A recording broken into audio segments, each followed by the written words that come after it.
Everyone, तो बढ़ते हैं अपने 6 पार्ट की तरफ। एपिसोड वहीं से स्टार्ट होती है जब सोनाल मिस्टर जू को छोड़ के वहाँ इंटर्स होते साथ ही उसकी फ्रेंड उसको बोलती है तुम आज कितनी लेट हो गई हो। उसको कब पकड़ाते हुए उसको बोलती है कि इतनी देर तुम कहाँ थी। वो यही बातें कर रही होती है कि उसको सोनान के फेस पे वो सोनान से बोलती है कि ये क्या है, जिसके जवाब में सोनान उसको पर्ची थमा देती है। और ये करने के बाद उसकी फ्रेंड को बहुत गुस्सा आता है कि ये किस पागल की हरकत हो सकती।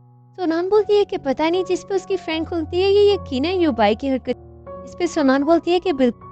उसकी फ्रेंड बोलती है कि वो तुमसे वही बदला ले रहा होगा जो उस दिन उसको मैंने मारा था। नेक्स्ट सीन में युबाई को दिखाया जाता है जो कि ड्राइव करता है। उस दौरान वो अपनी फ्रेंड की वही बातें सोच रहा होता है जो उसको सोनान के बारे में पता चली थी। तो बहुत दुख भी होता है उसके बाप के बारे में सुनकर, उसकी माँ की यूं मरने के बारे में। काफी परेशानी में ड्राइव करता हुआ सोनान के घर तक पहुँचता है। वो देखता है कि सोनान और उसकी फ्रेंड बाहर जा रही होती है। वो उनको आवाज देते हुए रोकता है। युबाई सोनान को सॉरी बोलता है, जिसपे उसकी फ्रेंड उससे पहले बोलने लग जाती है कि तुम इतनी गंदी हरकत कैसे कर सकते हो। उसकी फ्रेंड समझती है कि वो थप्पड़ युबाई के कहने पे उस लड़के ने मारा था, मगर ऐसा नहीं। युबाई बोलने की कोशिश करता है मगर उसकी फ्रेंड उसको बोलने नहीं देती और सोनान उसको बोलती है कि चलो यहाँ से। और वो लोग उसको वहीं पे छोड़ के चले जाते हैं। युबाई अपने घर में बैठा होता है और वो सोच रहा होता है जब एक मरतबा उसने सोनान को कॉल की थी, वो कॉल पे ही रो रही थी। युबाई उससे उस वक्त वजह पूछता है, जिसपे वो बताती है कि मेरे पेरेंट्स की अभी लड़ाई हुई है। युबाई उसको तसल्ली देता है और उससे वजह जानने की कोशिश करता है, जिसपे सोनान उसको नहीं बताती है और कॉल एंड कर देती है। वो बैठा सोनान के बारे में सोच रहा होता है कि इतने में उसकी सेक्रेटरी आ जाती है।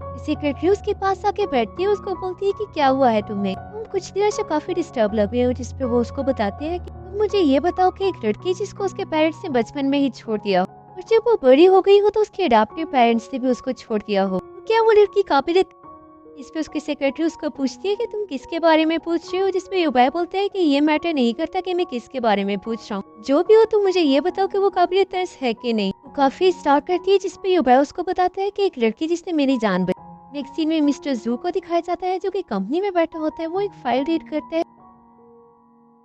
मिस्टर जू मिस चियांग की तारीफें करते हुए कहते हैं कि तुमने एक बार फिर बहुत अच्छे से काम किया है। जिसपे मिस चियांग कहती है इसका ये मतलब है कि तुम्हें हर वक्त मेरी जरूरत रहती है। जिसपे मिस्टर जू कहते हैं कि तुमने फिर गलत अल्फाज का चुनाव किया, मुझे नहीं बल्कि इस कंपनी को तुम्हारी जरूरत।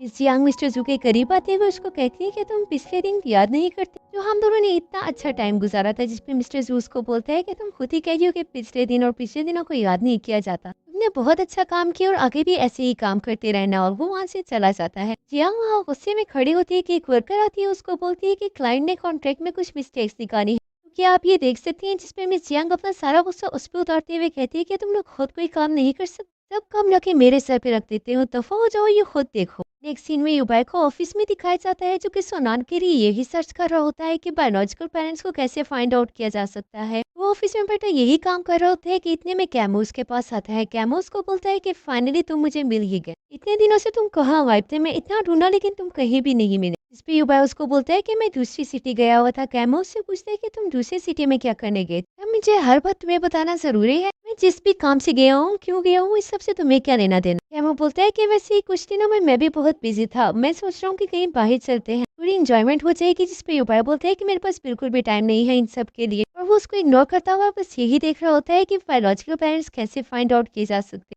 नेक्स्ट सीन में सोनाल अपने ऑफिस से निकलती है और वो देखती है कि बाहर से एक आदमी उसको पीछे से बुलाता है। वो पीछे मुड़ के देखती है तो उसके फादर होते हैं जिसने उसे अडॉप्ट किया होता है बचपन।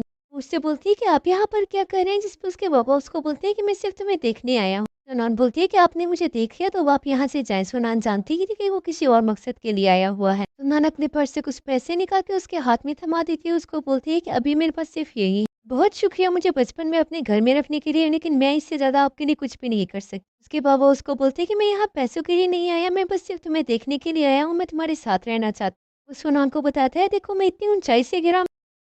इस पे सोनान को उनके लिए बहुत बुरा लगता है। सोनान अपने पर्स से कुछ पैसे और अपना बैंक कार्ड उठा के उसको दे देती है। उसको बोलती है कि इससे ज्यादा मेरे पास कुछ भी नहीं है। सोनान उसको छोड़ के वहाँ से चली जाती है, जिसपे वो पीछे खड़ा पैसे और उस कार्ड को देख के बहुत खुश होता है। नेक्स्ट सीन में सोनान को दिखाया जाता है जो कि बैठ के अपनी पुरानी पिक्चर्स देख रही होती है। उसको याद आ जाता है जब उसको यूनिवर्सिटी से उसका ये लेटर देख के उसके पेरेंट्स बहुत इमोशनल और खुश हो जाते हैं और वो डिसाइड करते हैं कि हम इसी खुशी में एक पार्टी अरेंज करेंगे। उसको अपनी मदर के साथ स्पेंड किया हुआ लास्ट टाइम याद आ जाता है। यही सब वो याद कर करके रोती है। इसके बाद नेक्स्ट सीन में क्योंकि इतनी सर्दी में सोनान के फ्लैट के बाहर खड़ा उसे देख रहा होता है। नेक्स्ट मॉर्निंग सोनान को दिखाया जाता है जो कि लोगों को दिक्कत देते हुए एलिवेटर में इंटर होती है और इंटर होते ही उसको मैम जियांग का मैसेज आ जाता है कि उसके लिए एक कप कॉफी ले। अब वो मैसेज देख के साथ ही लोगों को अपोलोजाइज करते हुए वहां से भाग के उनके लिए कॉफी लेके आती है। दूसरी तरफ ऑफिस में मिस जियांग को दिखाया जाता है जो कि आती है और वर्कर को खड़ी खड़ी सुना, ये तुम सब ऐसे सोए हुए क्यों हो, यहाँ पे कोई ब्रेकफास्ट में तो कोई चैट में बिजी है, तुम लोग को पता नहीं है तुम लोग।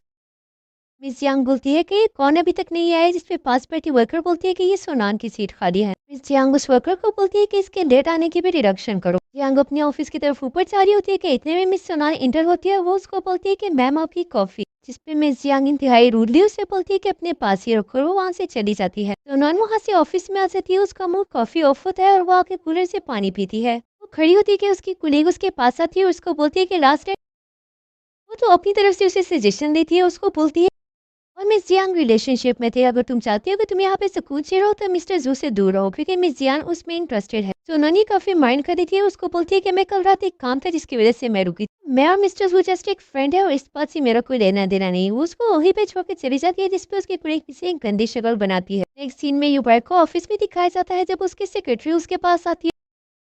मैंने कल काफ़ी ऐसे इंस्टीट्यूट चेक किए जहाँ से बच्चे अडॉप्ट किए जाते हैं, मगर मुझे कोई भी इन्फॉर्मेशन नहीं मिली। अगर आपको उसके पेरेंट्स का नाम पता हो तो हमें काफ़ी आसानी हो सकती है। युबाई बोलता है कि प्रॉब्लम ही तो यही है कि उसके पेरेंट्स का पता नहीं, जिस पे उसकी सेक्रेटरी उसको बोलती है अगर हम उसकी इन्फॉर्मेशन ऑनलाइन अपलोड, जिस पे युबाई बोलता है कि नहीं कर सकते और तुम भी नहीं करोगे और ना ही इस काम के लिए वो राजी होगी। युबाई बैठा इसी बारे में सोच रहा होता है कि उसको बोलते हैं कि तुम जाके अपना काम संभालो, जिसपे वो वहाँ से उठ जाती है। इसके बाद मिस जियांग को ऑफिस में दिखाया जाता है जब वो वर्कर उसके पास आती है और मिस जियांग उससे पूछती है और वो वर्कर बताती है जी मैंने उसे बता दिया, और वो कहती है कि मैं आइंदा के बाद ज्यादा देर यहाँ नहीं रुकूंगी। मिस जियांग बोलती है कि उसके लिए यही बेहतर है, अब तुम जाके काम करो। नेक्स्ट डे सोनान फिर अपने ऑफिस से निकलती है जब उसके पापा उसके पीछे आते हैं। उसको बोलते हैं कि सोनान सुनो, जिसपे सोनान उसको बोलती है कि आप फिर से आ गए, परसों जो मैंने आपको इतनी रखंदी की वो तुम उड़ा है। उसके बाबा उसे बोलते हैं कि कुछ आदमी मेरे पीछे पड़े हुए, प्लीज मेरी मदद करो, जिसपे सोनान उसको बोलती है कि मेरे पास अब कुछ नहीं है जिसके मैं आप मदद कर सकूं। सोनान उसको बोलती है कि मुझे जल्दी से बताएं कि वो फाइल बैग कहाँ पर। उसके बाबा उसे बोलते हैं कि सबकी लाइफ में अप्स एंड डाउन आते रहते हैं, अब हम पे इस तरह का टाइम आ गया तो तुम अब अपने पेरेंट्स ढूंढो।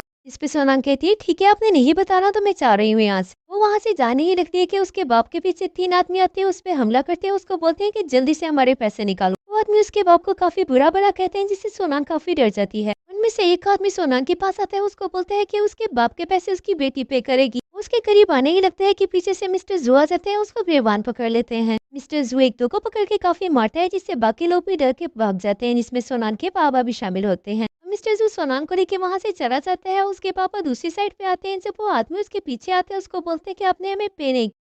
उसके पापा उन लड़कों को डांटते हुए कहते हैं कि क्या मैंने कहा नहीं था जब मैं इशारा करूँ तब आना, तुम लोग पहले, और अब मैं तुम लोग को कहाँ से पैसे दूँ, मुझे तो खुद कोई पैसे नहीं मिल रहे, तो दफा हो जाओ यहाँ से। और वो एक को लात मार के उनको भगा देता है और वो पीछे मुड़ के देखता है तो युबाई गाड़ी में बैठा होता है और उसको बैठने का बोलता है, जिसपे उसके पापा खामोशी से बैठ जाते हैं। दूसरी तरफ मिस्टर जू सोनान को उसके घर लेके आते हैं जब सोनान उसको लंच करने का बोलती है और वो दोनों बैठ के लंच ही कर रहे होते।